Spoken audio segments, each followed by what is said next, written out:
নিৰুদ্দেশ হৈছে ইজনৰ পাছত সিজন প্ৰকৃতাৰ্থত ঘটিছে কি পুনৰ নিৰুদ্দেশ এগৰাকী যুৱতী ঘটনা বঙাইগাঁও আৰক্ষী থানাৰ অন্তৰ্গত ২ নং গাৰোগাঁও ঘটনাৰ ক্ৰম অনুসৰি 11 মেৰ পৰা সন্ধানহীন হৈ আছে গাৰোগাঁৱৰ বাসিন্দা নিয়াকত আলীৰ ২৪ বছৰীয়া কন্যা আসমিনা খাতুন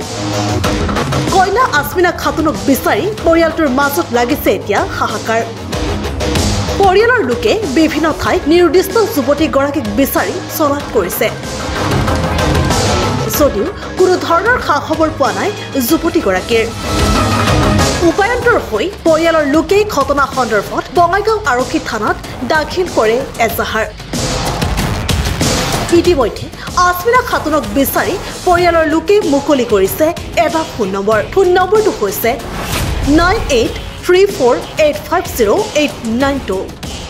সদায় কোনো ব্যক্তিয়ে যদি নিৰ্দিষ্ট আসমিনা খাতুনৰ সম্ভেদ পায় তেন্তে উক্ত নম্বৰত যোগাযোগ কৰিবলৈ আহ্বান পৰিয়ালৰ লোকৰ শনিবার দিন আড়াইছে আমরা তো তালাশ করলাম কোন পাইলাম না এখন তো তুমি পাইতেছি না ওই জন্য থানায় কেস করছি আজকে ওনারা কোন বুদ্ধি করবেন কইরা দিন আমার ম্যাডাম মানে জানিয়ে দিন ঘুরাই দেন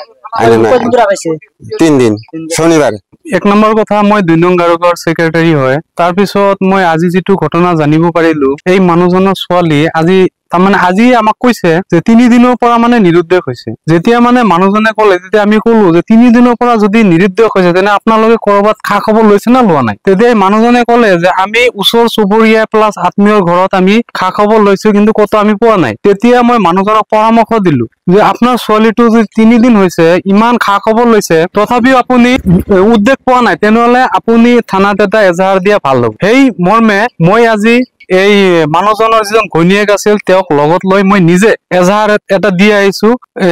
যেটো আমাৰ আইসি আছিল আইসি ছাৰৰ লগত আলোচনা কৰিছো তেওঁ কৰিছে আমি যিখিনি কৰিব লাগে আমি এইখিনি কৰিম আৰু লগতে মই প্ৰশাসনক এটা কথা ক'ব বিচাৰিছো যে আজি 3 দিন ধৰি ছোৱালীটো নিৰুদ্দেশ হৈছে ক'ত বা আছে কি কৰি আছে কৰবাত মৰি আছে না কোনোবাই মাৰ্ডাৰ কৰি আছে মই প্ৰশাসনক এটো অনুৰোধ কৰো দয়া কৰি এই দুখীয়া ঘৰৰ ছোৱালীটো প্ৰশাসনে যাতে অলপ দয়া সহকাৰে উদ্ধাৰ কৰি দিয়ে যেন এইখিনি মোৰ